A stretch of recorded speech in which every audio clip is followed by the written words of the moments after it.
what made Ogden Raisins the home. Yeah. And even with spending all the time at Augie Ray's, you have still found time to get involved with East Catholic.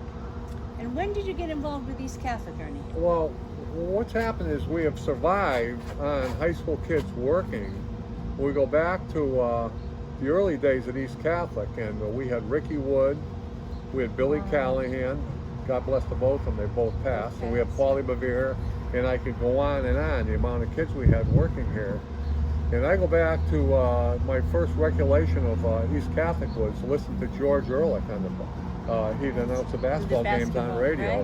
Right. And I just absolutely admired the coaching staff they had. They had Don Burns and to start with, and they were just, and the big thing, it was just a fun team to watch. And like I've told you before, the end of the game when they'd sing the East Catholic alma mater, it was worth going to see.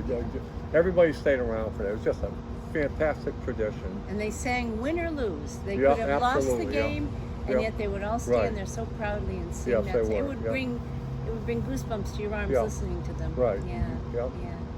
And then you had more personal involvement with East, with your granddaughter, right? Well, it started before there, and as I said, the attachment I had with East was always the kids that had worked here, and just the excellent sportsmanship, the programs, the coaching, and I tell this story. In 1980, I believe, my son was in 8th grade, Kevin, and he was a hockey player, and there was no hockey in East Hartford. Went up there and I listened to Father Saunders talk, and Father Saunders mentioned that they had like 92% of the kids that were graduating were going on to college. And quoting Brenna, I went to the University of Hard Knocks, so I figured if Kevin did anything right at all, he'd get a college education, which he did. And they did win the state championship during his time up at East Catholic, and then he played baseball. It was just an absolute excellent thing. And then previously to that, my sister Elizabeth went up there, and she was one of the first graduating classes up there.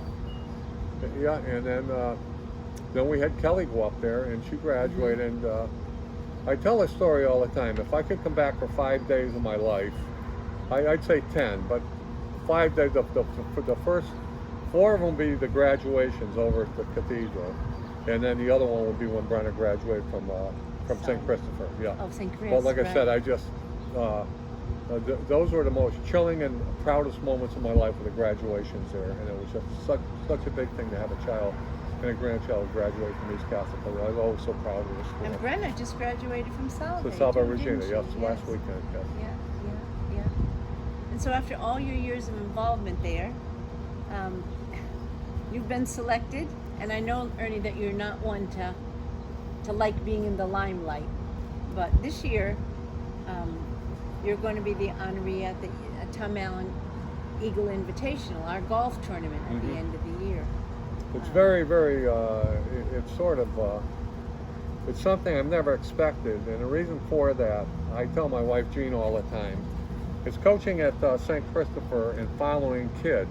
It's rewarding, and you really don't need any recognition. And as I tell her the story all the time is, I was down at East Hartford High School. One of the kids I used to watch play all the time, she comes running across the parking lot, gives me a hug, and Jean said, "Who was that?" I said, "Emily Burr." "What was that?" I said, "I want to watch her play all the time." You know, and these kids really, really appreciate it. Yeah, they really appreciate it. Yep.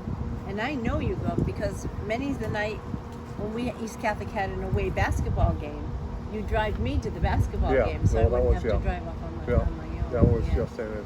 It's just, and the thing, it's getting better.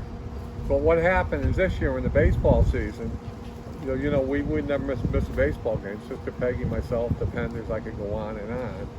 And what happened when you miss a year, you sort of miss the, like the flow of the whole thing. And this year, I've been trying to do 2 things, and my grandson, Sammy, he's playing with South Windsor, so it's been tough. But like I said, I'm going to catch both games today. We're playing at East Catholic's playing up at Manchester today, so we're going to go up and watch that, and then we're going to go over to McKenna Field and watch Sammy play. Yeah, that's wonderful. That's wonderful. So, how does it feel to be honored at the East Catholic It's Golf just, International. it's incredible.